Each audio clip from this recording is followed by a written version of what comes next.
For you, sabi ni Rico habang inaabot sa akin ang hot Americano.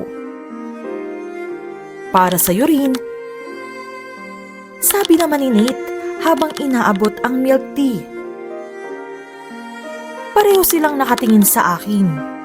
Ako naman, nakatingin sa mga bigay nila. Love Me Unfiltered presents. Sino ang pipiliin ko? Sabi ng mga kaibigan ko, unique daw ang beauty ko.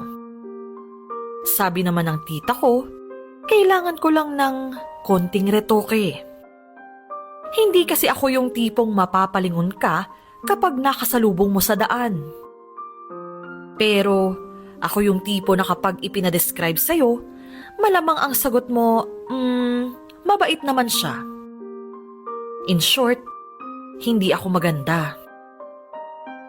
Kaya nga, hindi ko pa rin gets kung bakit pinag-aagawan ako ng dalawang lalaki.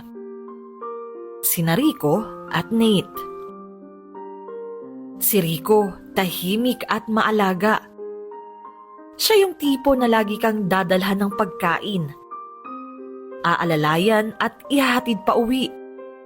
Kumbaga para kang prinsesa kapag kasama siya. Si Nate naman, maingay at makulit. Hindi naubusan ng kwento at lagi kang patatawanin. Dadamayan ka niya kapag may problema ka, tipong gumagaan lahat pag nandyan siya. Isang araw, sabay nila akong dinalhan ng inumin sa opisina. For you, sabi ni Rico habang inaabot sa akin ang hot Americano. Para sa'yo rin, sabi naman ni Nate habang inaabot ang milk tea. Pareho silang nakatingin sa akin. Ako naman, nakatingin sa mga bigay nila. Salamat! Nakangiting sabi ko. Umalis na sila pero nakatitig pa rin ako sa kape at milk tea. Hindi ako makapili.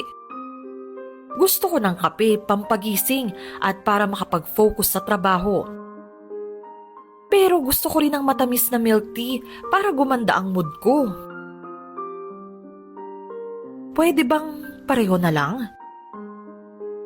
Kaso baka sumakit naman ang tiyan ko. Tulungan niyo naman akong pumili. Kape o milk tea?